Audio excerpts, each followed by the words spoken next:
Today's webinar is entitled Manifold Greatness, 4 Centuries of the King James Bible. Our presenter today is Steven Galbraith, curator of the Melbert B. Cary Jr. Graphic Arts Collection at RIT. Steve has a Ph.D. in English Literature from Ohio State University and an MLS degree from the University of Buffalo.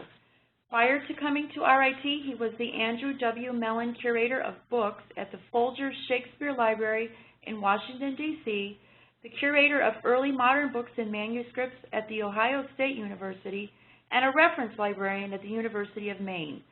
He is the author of works on early English printing, book conservation and digitization, and English Renaissance literature. Originally intended as a revision of translations used by the Church of England, the 1611 King James Bible became the most influential English translation of the Bible and one of the most read books in the world.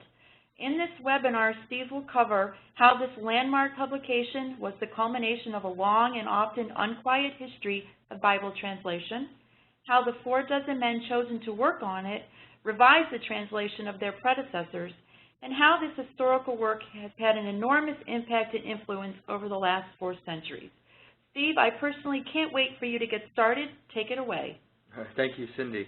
And as Cindy mentioned, I am the curator of the Cary Graphic Arts Collection here at RIT, and that's on the 2nd floor of the Wallace Library. We are a special collections library devoted to the history of graphic communication, and a lot of that has to do with the history of book production, printing, and graphic design, those sorts of subjects. Most of what I'm showing today is from other collections, but we do at the Cary Collection have a wonderful selection of Bibles. And if that's something you ever want to follow up on, you are welcome to come visit us at the Cary Graphic Arts Collection. For the past 5 years, I've had the pleasure of working on exhibitions and events commemorating the 400th anniversary of the printing of the King James Bible in 1611. My friend Professor Hannibal Hamlin from the Ohio State University and I co-curated an exhibition at the Folger Shakespeare Library in Washington, D.C. from September 2011 to January 2012. A traveling panel version of that exhibition was sponsored by the National Endowment for the Humanities and traveled to 40 sites around the country through last May.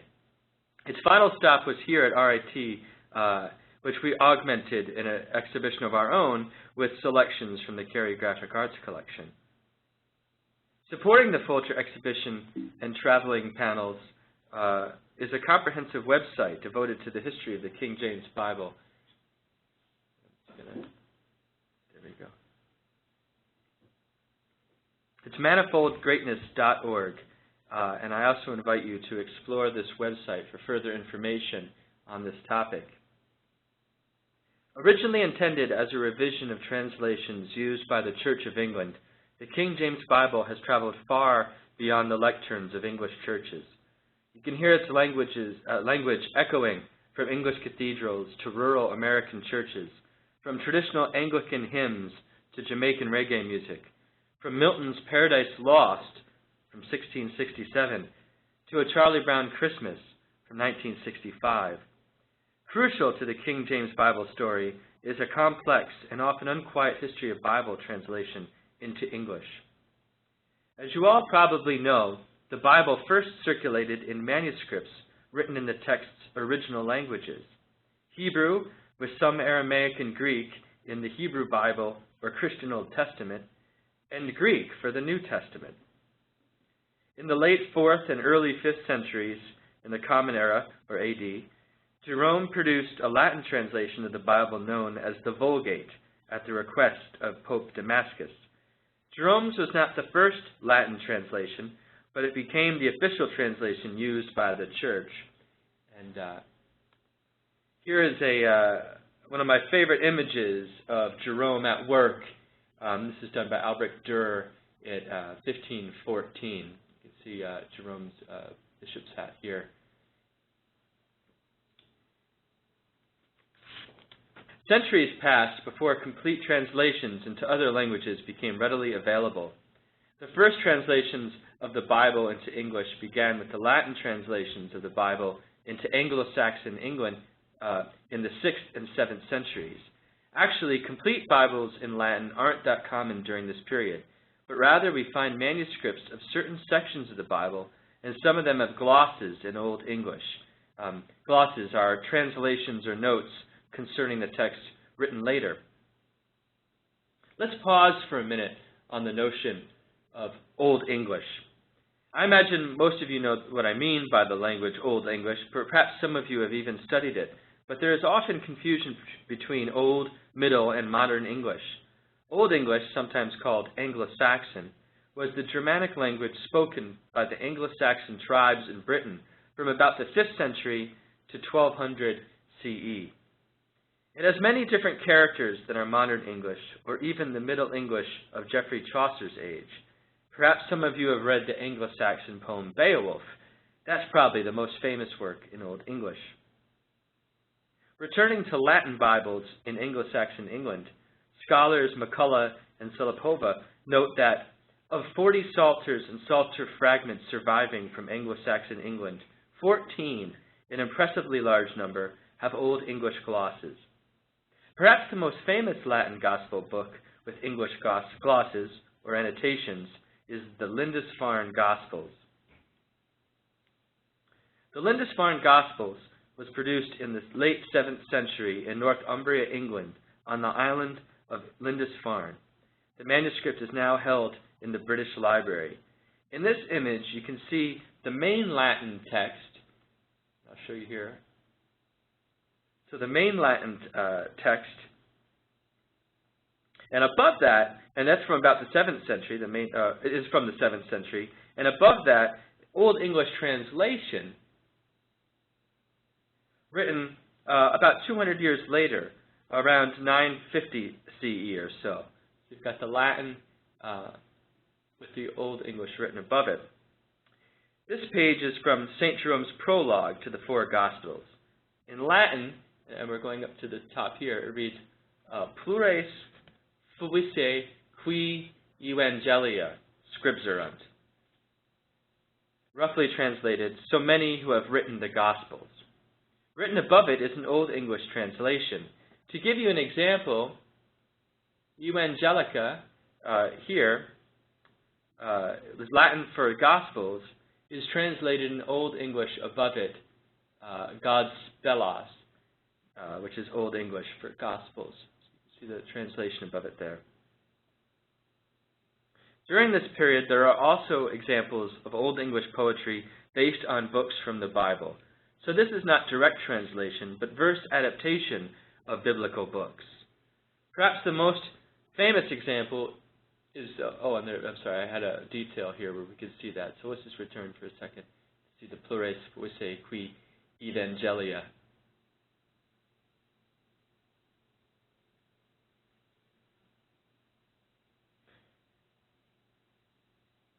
So during this period, there are also examples of Old English poetry based on books from the Bible.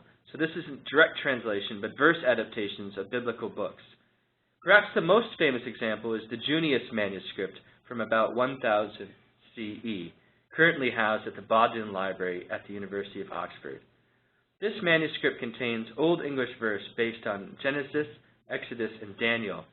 It's still sometimes referred to as the Cadman manuscript because the poems were originally thought to have been authored by the 17th century poet Cadman, but the true author or authors remain unknown.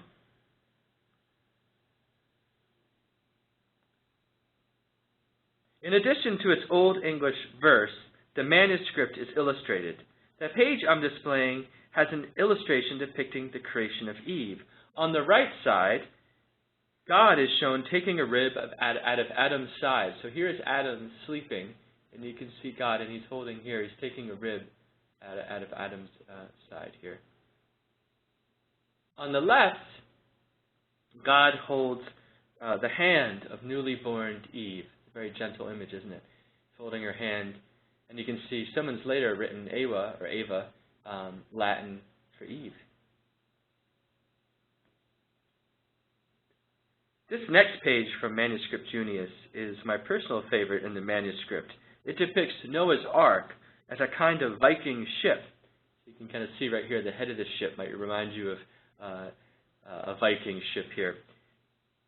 At first glance, you might not realize that it is actually Noah's Ark, but if you take a good look in the small space at the center of the ship, you can see what appears to be 2 peacocks and 2 deer standing 2 by 2. And if you want to see Noah, he's at the back of the ark here holding the rudder.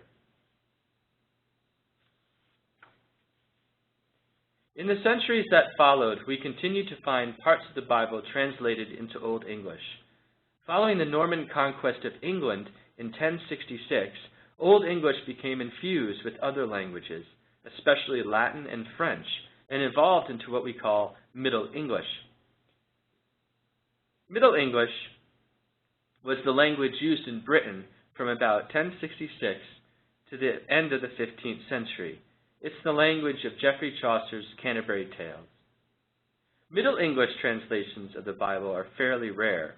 From the end of the Anglo-Saxon period in England to the mid-14th century, there are only 3 surviving Middle English translations, and again, just fragments. Complete English translations of the Bible did not appear until the late 14th century through the labors of the Lollards or Wycliffites, who were the followers of the religious reformer John Wycliffe. Wycliffe was a theologian at Oxford University whose controversial beliefs were similar to the Protestant reformers who would come a century later. Among other reforms to the church for which Wycliffe advocated was an English translation of the Bible. He believed in reading and teaching the scriptures in the vernacular so that the laity would have direct access to the Bible. This concept of scriptura sola, or scriptures alone, is at the heart of efforts to translate the Bible into English in the 14th, 15th, and 16th century. While we're not sure if Wycliffe actually had a hand in translating the Bible into English, we think he instigated it, and that an English translation might have been carried out by religious scholars in the Oxford community that were influenced by Wycliffe's beliefs. These Wycliffites, or Lollards, produced the first complete English Bible translation in the late 14th century, working from Jerome's Latin Vulgate. Their translations are referred to as Wycliffite Bibles. They worked clandestinely. The English church condemned their translations, and acts were passed banning Bible translation without the approval of the church. Possessing a copy of a Wycliffite Bible was dangerous, a heretical act that could lead to imprisonment or execution. Yet, some 250 manuscript copies of the Wycliffite Bible survive from this period, an extraordinary number, which speaks both to the translation's popularity and to the desire of a great many English men and women to read the Bible in their language. In this way, the Wycliffite Bible is very influential, but in terms of translation, it doesn't have a strong textual influence because it was simply translated from the Latin Vulgate. As we shall see, later scholars would return ad fontes, or to the sources, to the original text in Hebrew and Greek. Here is a page from the book of Exodus from a late 14th century manuscript Wycliffite Bible held at the Bodleian Library at Oxford University. In the upper left of the page is the beginning of the Song of Songs. The Middle English in its spelling and characters might be tricky for those of you who haven't studied it. The text begins, "Here beginneth the," and what you see here, it's not ye, that sign here is no Y, it's what we call a thorn. It stands for TH, so the, and actually if you ever see something where it says the old whatever shop or ye old shop, it really is saying the, not ye. So the book, B-O-O-C, that is clept or called Songis of Songies, Song of Songs. The first English translation of the Bible to appear in print, so not in manuscripts but in print, were the fruits of the labors of William Tyndale. Tyndale, who lived and died almost a century before the King James Bible was printed, translated much of the Bible into English, though it was heresy to do so in England until 1539. Rather than risk his life in his home country, Tyndale fled to continental Europe to work and spent the latter part of his life on the run. In 1526, he printed an English translation of the New Testament in Worms, Germany. In 1530, he printed an English translation of the Pentateuch, or the 5 books of Moses. Because Tyndale's translations were banned in England, they had to be smuggled into the country. And the way that books might have been smuggled into the country back then is if cloth was being imported, they might hide the sheets of the book within the bales of cloth. We also have records of maybe inside a barrel, they might line the barrel with books. So they found their ways to bring, to smuggle books into England. Nevertheless, many copies were seized and destroyed, thus very few survive. These leaves from Tyndale's Pentateuch, held at the Ohio State University, were found hidden in the boards or covers of another unrelated book, suggesting they ended up as scrap paper in a bookbinder's shop. And it was probably the case that it was a book that a later conservator was working on. And when the binding was removed, these pages were revealed. Paper back then was very expensive, so it was never wasted. Rather than destroy it, they reused it as a bookbinding.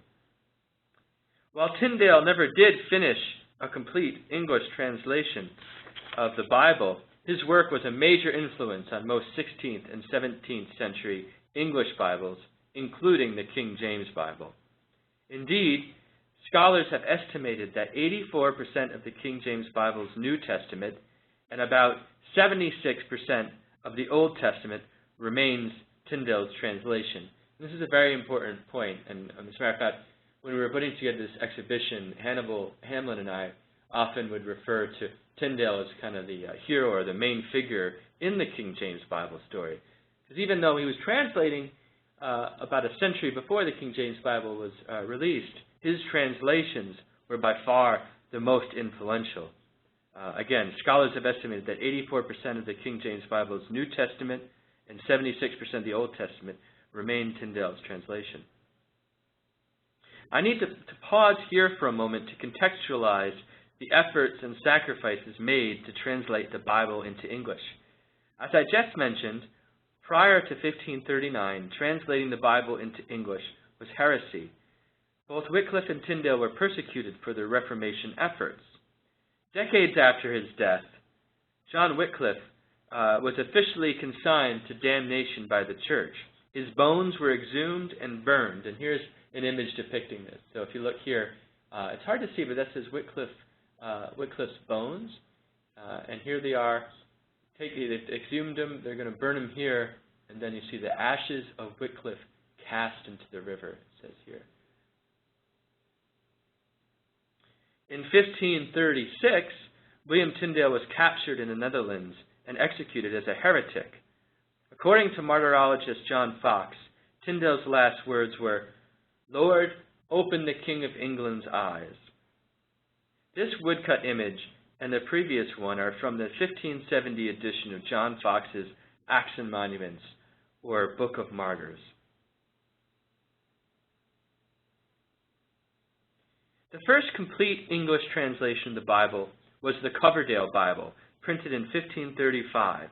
This was the work of William Tyndale's associate, Miles Coverdale, who worked primarily from Jerome's Vulgate and from Martin Luther's German translation. Though Coverdale's Bible was unauthorized, he ambitiously dedicated it to King Henry VIII, who is portrayed on the bottom of the title page, handing the Bible to his bishop. This was wishful thinking. Though he broke with the Church of Rome in 1532, Henry was not committed to Protestant reform and did not authorize this Bible. The next English translation was the Matthew Bible of 1537. After finishing the New Testament and Pentateuch, William Tyndale had continued to translate the Old Testament, completing Joshua through 2 Chronicles. When his house was raided following his arrest in 1535, his associate John Rogers managed to rescue the translations. Rogers took this unpublished material, added it to Tyndale's New Testament and Pentateuch, and completed the rest of the Old Testament using the Coverdale Bible. The result was the Matthew Bible, printed in Antwerp in 1537. Thus, the Matthew Bible is essentially a Tyndale Bible, but John Rogers cautiously published the name under the pseudonym Thomas Matthew, probably a combination of the names of two apostles. John Rogers would meet a similar fate as Tyndale. He was eventually burned at the stake in 1555 during the reign of Queen Mary. Henry VIII finally did authorize an English Bible in 1539, only 3 years after Tyndale reportedly proclaimed, "Lord, open the King of England's eyes." This was either ironic or prophetic, because this Bible, now known as the Great Bible, was Miles Coverdale's revision of the Matthew Bible, which was essentially Tyndale's translation. Like the Coverdale Bible, the Great Bible's title page depicts Henry VIII handing out copies of the Bible to his clergy, though he now appears in greater detail at the top of the page, just below Christ. And you can see here on the Bible, Verbum Dei, the Word of God, and Christ above him here. Below him, the people shout, "Vivat Rex!" or "Long live the King." And here's a bit of trivia. The Great Bible is still the only authorized version of the English Bible. Although known in England as the Authorized Version, the King James Bible of 1611 was never officially authorized by King James. Other 16th centuries followed the Great Bible, but by far the most popular English Bible to precede the King James was the Geneva Bible. Prepared by English Protestant exiles during the reign of Catholic Queen Mary I in the 1550s, the Geneva Bible was somewhat controversial due to its often polemical printed annotations. Queen Elizabeth I thought it too radical, and later James I disliked it for the anti-establishment nature of some of the annotations. In fact, one of the reasons he approved the King James Bible translation was because he didn't care for the Geneva Bible. In 1582, the Catholic Church published its first English Bible translation, the Reims New Testament. Comparing the Geneva to the Reims and the annotations found in Revelation show how these Protestant and Catholic translations debated each other, but in the margins. The Geneva Bible, for example, contends that the mysterious figure of the whore of Babylon in Revelation wasn't mysterious after all, but rather the Antichrist, that is, the Pope. The Reims New Testament disagrees, responding in its margin, the Pope cannot be Antichrist. In 1568, in an effort to supplant the Geneva Bible, Archbishop of Canterbury Matthew Parker and over a dozen English bishops produced a new translation referred to as the Bishop's Bible. The Bishop's Bible is important to the history of the King James because, as we shall see, each King James Bible translator was given a later edition of the Bishop's Bible to use as their copy text. The copy you see here is likely the copy that was presented to Queen Elizabeth I by Archbishop Matthew Parker and is now held at the Folger Shakespeare Library in Washington, D.C.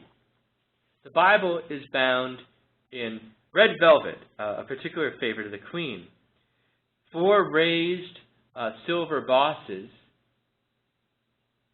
each are engraved with the Tudor rose. It is hard to see here.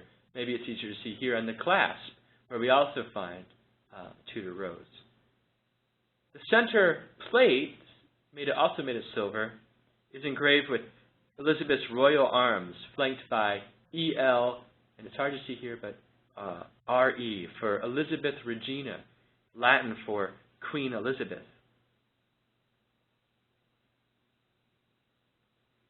I'd like to turn now to the origins of the King James Bible. In January 1604, King James I, who had succeeded Queen Elizabeth I, met with his chief clergy in what is now known as the Hampton Court Conference because they met at James's Hampton Court Palace. The conference was held in response to the millenary petition, through which Puritan leaders demanded further reform of worship and institutional organization. According to a contemporaneous account by William Barlow, a revised Bible translation was not on the conference's agenda until John Reynolds, a Puritan leader from Oxford, proposed it late in the second day of the conference. Barlow writes that Reynolds moved His Majesty that there might be a new translation of the Bible, because those that were allowed in the reigns of Henry VIII and Edward VI were corrupt and not answerable to the truth of the original. James took to the idea and set the project in motion. Following the Hampton Court Conference, 6 companies of translators were charged to work on sections of this new Bible translation. 2 companies each from Cambridge, Oxford, and Westminster. And it's hard to see here, maybe, but you can see an order agreed for the translation of the Bible, Westminster, Cambridge, the different people in the companies, Dean of Westminster, Dean of Paul's, and what they were going to work on. So, for instance, in the Westminster Company, these 5 were going to work on the Pentateuch, the first 5 books of Moses. There were about 50 translators in all. The recorded numbers vary. They were primarily clergymen and among the most learned scholars in England. For the copy text, each translator was given a copy of the 1602 edition of the Bishop's Bible, with permission to consult earlier translations such as the Tyndale Bible and the Geneva Bible. But evidence suggests that they also used the Catholic Reims New Testament and Bibles in different languages. Here, from the same manuscripts, are the rules to be observed in translation. I think I have a detail here, and I can read you the first. For instance, the ordinary Bible read in the church, commonly called the Bishop's Bible, to be followed, be as little altered as the truth of the original will permit. As I mentioned earlier, of all the source texts, Tyndale's translations would be the most influential. The translators took more than 6 years to complete their work, painstakingly discussing translation word by word. 3 surviving artifacts document the translation process. A moment ago I mentioned that each of the King James Bible translators was given a 1602 edition of the Bishop's Bible to use as their copy text. Here is a surviving copy of a Bishop's Bible with translators' written notes. The copies of the Bishop's Bibles that the translators were given were unbound, so this copy might actually be a compilation of sections from several translators. And by way of just showing you some of the work here, you can see a small marginal change. The 7th day, as it's translated in the Bishop's Bible, translated as Sabbath day. Give you a sense of sort of the way they probably went word by word discussing the most appropriate translation. This image is of a surviving draft of Epistles of Paul as prepared by translators from the Second Westminster Company. This manuscript was discovered at the Lambeth Palace Library in the late 20th century by scholar Ward Allen. The manuscript was probably written during the first phase of the work on the King James Bible between 1604 and 1608. The passage here is 1 Corinthians 13. Though I speak with the tongues of men and of angels and have not charity, I am become as a sounding brass or a tinkling cymbal. The last of the 3 surviving primary documents represent the only known notes to survive from the 50 or so translators. They are the manuscript notes of John Boyes, a member of the Second Cambridge Company. And he worked on the Apocrypha. However, these notes discovered in the Corpus Christi College Library at Oxford concern the epistles and Revelation, and thus reflect Boyes' participation in the final revision of the whole translation by the General Committee after the 6 companies had submitted their work. Indeed, the notes you see here are for the Epistolum Jacobi, or the Epistle of James. And so the process worked that after the companies were done with their original translation, a final group were gathered to go over the whole and prepare, the final draft, as we might say it now. Popular tradition celebrates May 2nd, 1611 as the publication date of the King James Bible, but there is no evidence to support this claim. Instead, scholars have suggested that the printing was completed sometime between March 1611 and February 1612. The first edition of the King James Bible is a grand folio book, printed in double columns of large black letter type, a style inherited from previous English Bible translations. Shown here is the book's decorative title page, engraved by the Flemish artist Cornelius Boel.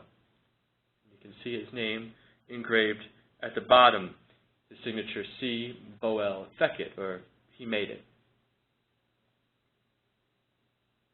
We call the translation the King James Bible, or even the Authorized Version, but its full title is the Holy Bible, containing the Old Testament and the New, newly translated out of the original tongues, and with the former translations diligently compared and revised by His Majesty's special commandment, appointed to be read in churches. It's an important title because it gives some suggestion of how they worked, diligently compared and revised. And indeed, it's not a new translation, but a revision of previous translations. Flanking the title are Moses with the 10 Commandments and Moses' brother Aaron. Each of the 4 gospel writers, Matthew, Mark, John, and Luke, are depicted holding a book and quill. Here are Matthew and with an angel beside him, and Mark with his symbol of the lion, Luke with his ox, John with the symbol of the eagle. The apostles line the upper part of the page, each with their corresponding symbol, though some are hard to make out. Other important symbols on the title page include the Holy Spirit, seen here as a dove, and above that, the tetragrammaton, or the 4 Hebrew letters used for the name of God. And there's also the Lamb of God, and at the bottom of the page, a pelican feeds her young with her own blood. And this is a medieval symbol for Christ's passion. It was mistakenly believed that in absence of food, a pelican would injure itself and feed its babies its own blood. And that was taken to reflect in some ways Christ's passion. Turning to a page of text from the King James Bible, in this case the opening of the first book of Moses, we see the familiar double columns of large black letter type. Black letter was the primary typeface used for the English language up until about 1590 when Roman overtook it. Roman, the kind of typeface that we're used to reading. So in 1611, it was much more common for English text to appear in Roman type, but one of the places where the black letter tradition survived was in Bibles. So it's not surprising that the King James Bible would first appear in black letter, although later editions varied. Some were set in black letter and some in Roman type. The use of Roman type in the King James Bible is actually quite interesting. In translating from the Hebrew, the King James Bible translators often had to add words that weren't in the original Hebrew in order to make the text read more naturally in English.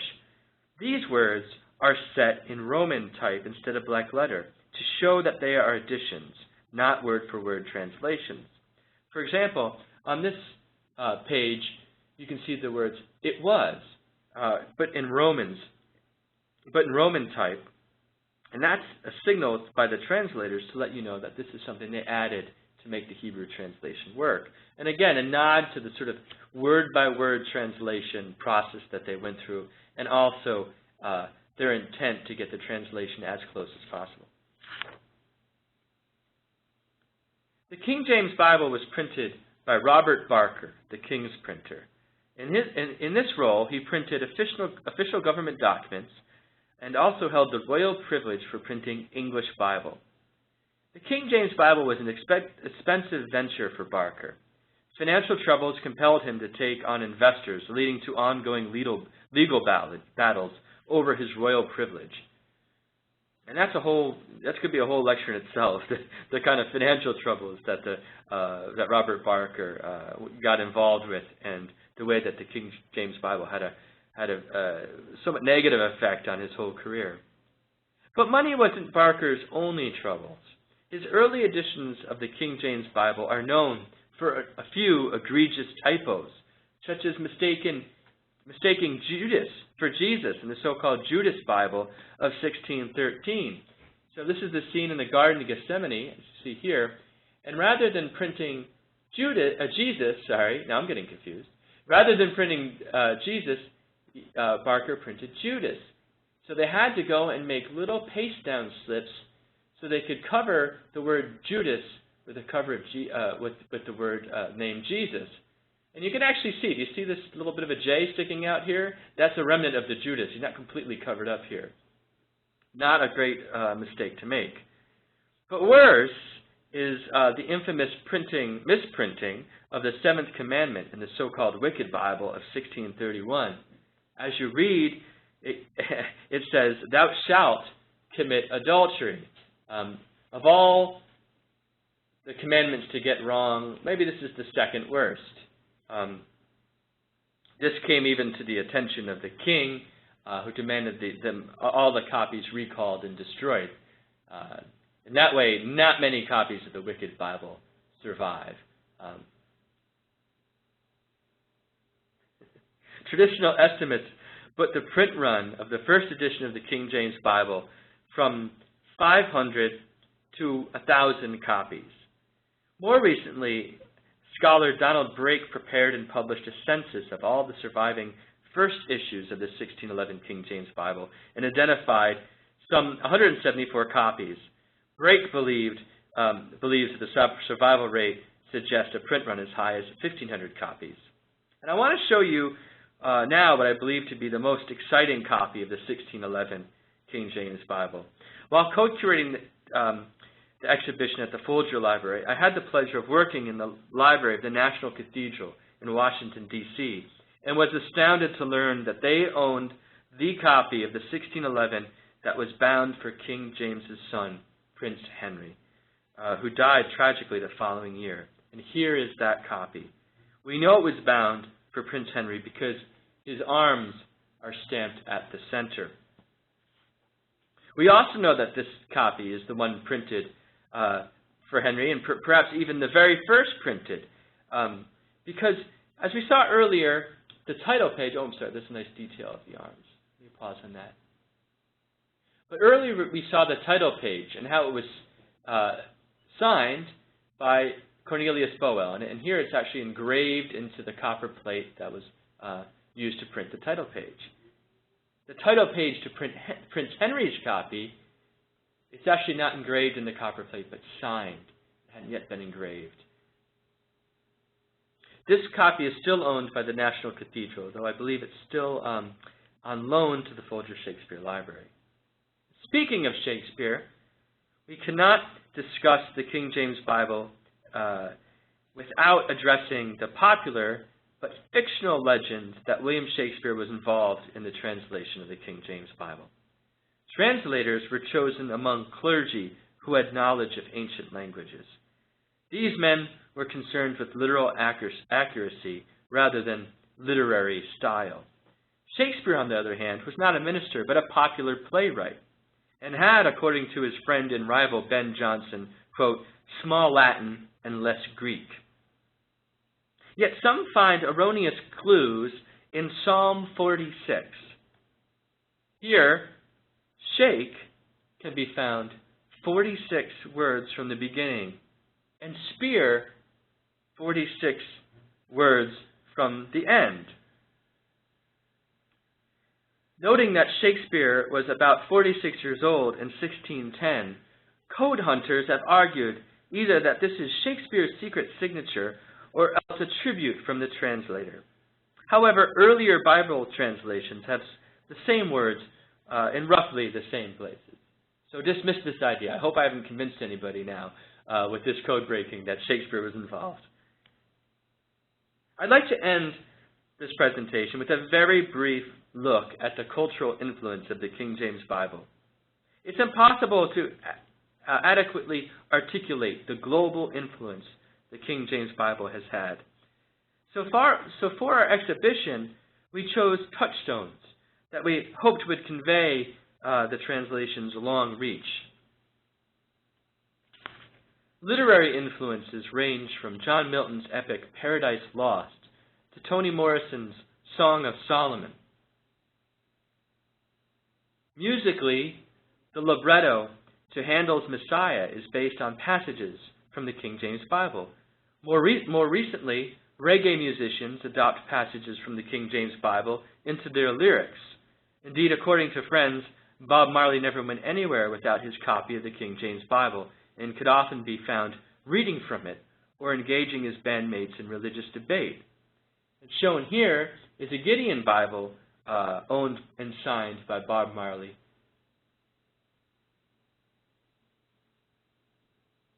Martin Luther King's I Have a Dream speech, delivered from the steps of the Lincoln Memorial in 1963, incorporated several biblical verses and imitated Old Testament prophetic style. Charles M. Schultz's beloved A Charlie Brown Christmas was first broadcast in 1965. Countless millions have watched it ever since. When Linus explains the meaning of Christmas to Charlie Brown, he recites the Nativity story as told in the book of Luke from the King James Bible translation. Finally, on Christmas Eve, 1968, the astronauts of Apollo 8, Bill Anders, Jim Lovell, and Frank Borman took turns reading from the opening of Genesis as they orbited the moon. The text of the King James Bible they had with them was taken from a Gideon Bible. This photo of the Earth rising over the moon was taken earlier that day. An estimated 500 million people were listening from all over the world. I think this is a very telling example when we think about William Tyndale in 1526 and in 1530 translating the New Testament and the Pentateuch while running from authorities and risking his life for an English Bible translation.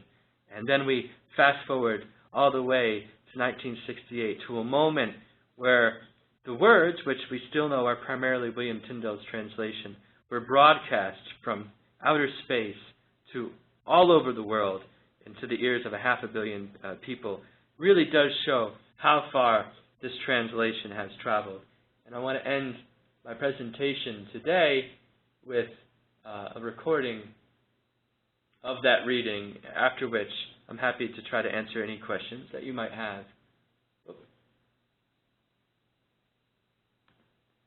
are now approaching lunar sunrise, and for all the people back on Earth, the crew of Apollo 8 has a message that we would like to send to you. In the beginning, God created the heaven and the earth. And the earth was without form and void, and darkness was upon the face of the deep. And the Spirit of God moved upon the face of the waters. And God said, "Let there be light." And there was light. And God saw the light, that it was good. And God divided the light from the darkness. And God called the light day, and the darkness he called night. And the evening and the morning were the first day. And God said, "Let there be a firmament in the midst of the waters. Let it divide the waters from the waters."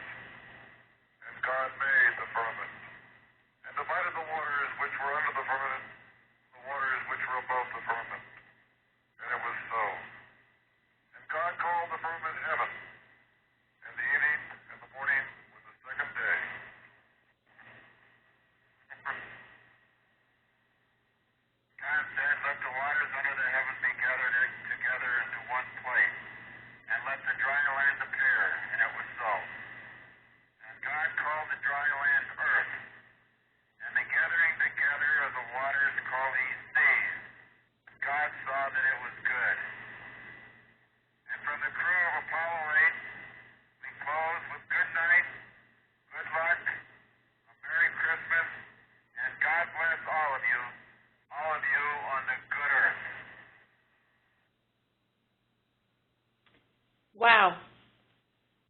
Thank you, Steve, for that very fascinating discussion and presentation. And now, any questions? Again, please put them into the chat box, which you can access by the icon at the top right of your screen. Steve, we do have a question that came in from Sean. How well does the King James Bible translation hold up when modern technology is applied to the original transcripts? And are there any major errors? Oh, that's a tricky question. Translation is a process that, and for any of you out there that have done any translation will identify this.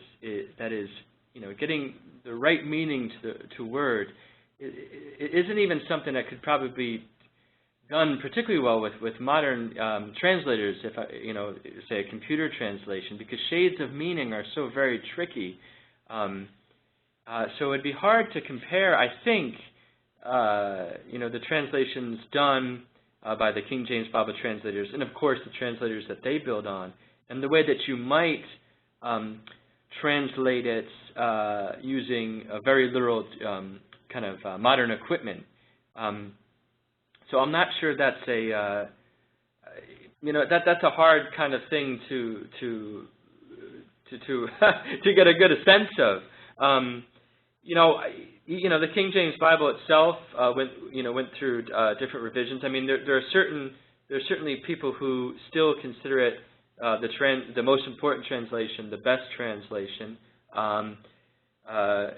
But we know that there have been revisions, and there are so many different translations used by people now that it shows that not one translation is ever going to really fit and do things to everyone's satisfaction. That when you translate a word from Hebrew or from Latin, that there's always going to be shades of meaning. We had a lecture by Richard Henshaw here in Rochester, who's an Old Testament scholar, and he used the phrase, every translation is political.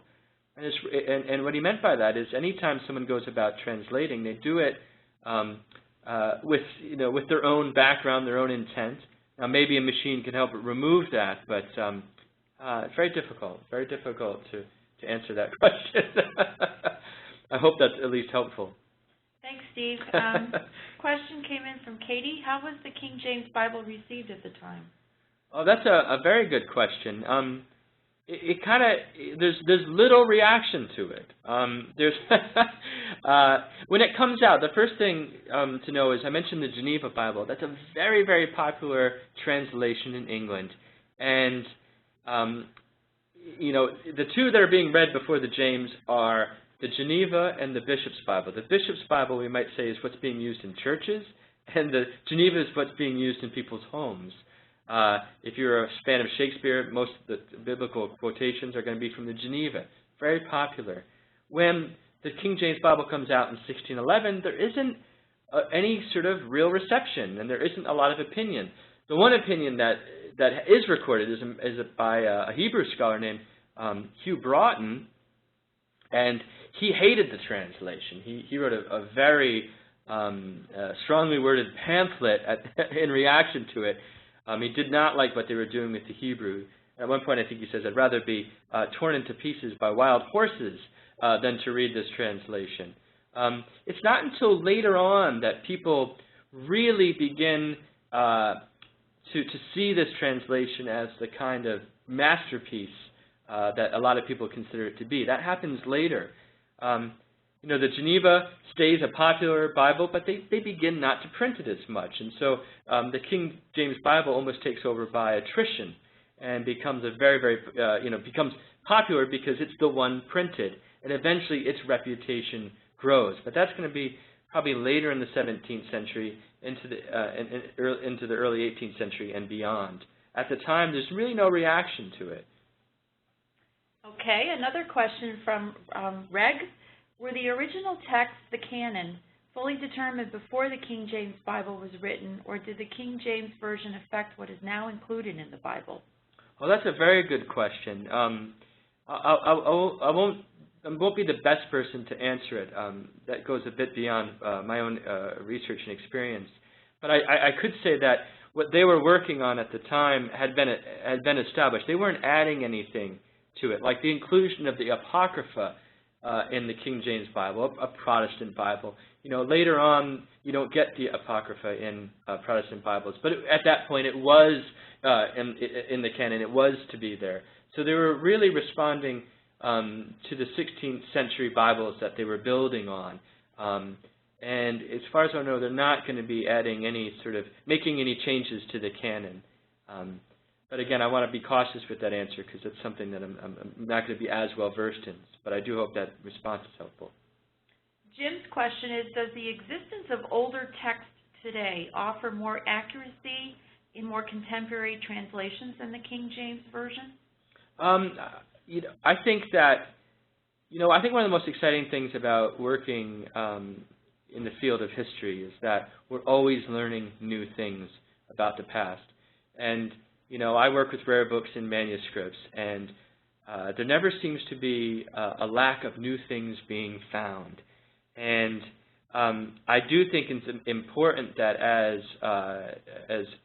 new manuscripts are uncovered or even read, we have technology now that allows us to read early manuscripts that were either damaged, destroyed, or not completely destroyed, but damaged to be unreadable, or were palimpsested, that is erased and written over, that we can find maybe new early translations and so on. I mean, the Dead Sea Scrolls, that takes us back to the 1940s, but the amount of new information that provided, I think that we're always going to be continuing to write this history. I don't want to speak to it from the scriptural point of view and the religious side of it, but from the history side, we are going to learn more about these translations and about these texts. Okay, one question from Bill. His question is, wasn't the Greek source text used for the King James Bible considered today as not well done? Oh yeah, what they had access to then did change. What Tyndale would have looked at, and I'm having trouble remembering the manuscripts that those would have been based on, and I apologize. And so my answer will probably be not as complete as it should be. But no, we do have. If you want to look at what we have access today, things have changed. And the other thing, too, about Tyndale's translations more generally is he, as my friend Richard would say, translations are political, and he was a Protestant reformer. And his translations, not only were people, were church authorities, not wanting to allow translations really without their control, but a person like Tyndale is going to translate with some bit of an agenda. So in addition to his own source text, there's his ideology about Scripture as well. And all that comes into play about how we might view this idea of accuracy in translating the New and Old Testaments, or the Hebrew Bible. Okay, one last question, Steve. Are there any other Bibles from its time that are still widely read today? Yeah, I mean, the 16th century, today we focused on English translation, and appropriately because those are the translations leading to the King James Bible. But at the same time that Tyndale's at work, you have Martin Luther in Germany doing completing his German translation. And I think that's a great example of a 16th century translation that's still in use today, is Martin Luther's German translation. And it really, that speaks to, again, we focused on the English side of things, but the late 15th and early 16th century is a very, very exciting time for Bible translation. We got Italian translations in the late 15th century, and Spanish comes later in the mid to late 16th century. But it's a very exciting time in religion, this idea, and it's obviously connected to the Protestant Reformation, that the laity that should have direct access to the Word, that they should be able to read in their vernacular languages rather than in the Latin translation. Of course, the Latin Bible is a translation, but it was one that they'd grown accustomed to. It was just getting the Bible into the other vernacular languages that took centuries of effort. Fantastic. Thank you. That's all the time we have for questions. If you have anything additional, please email them to ritalum@rit.edu or tweet them to @RIT_alumni with the hashtag #MeRITWebinars, and we will direct all your questions to Steve directly. Again, reminder that all of you will receive an email from us in the next few days with a link to today's recording. A big, big thank you to Steve for being our speaker today, and many thanks to all of you for joining us for today's webinar. We know your time is precious and your days are busy, and we appreciate you taking the time out to be with us today. Please consider joining us in October when we completely switch gears and talk about marketing with Sherry Mahon. She will cover everything you need to know about search engine optimization, LinkedIn, advertising and social media, pay-per-click, and website analytics.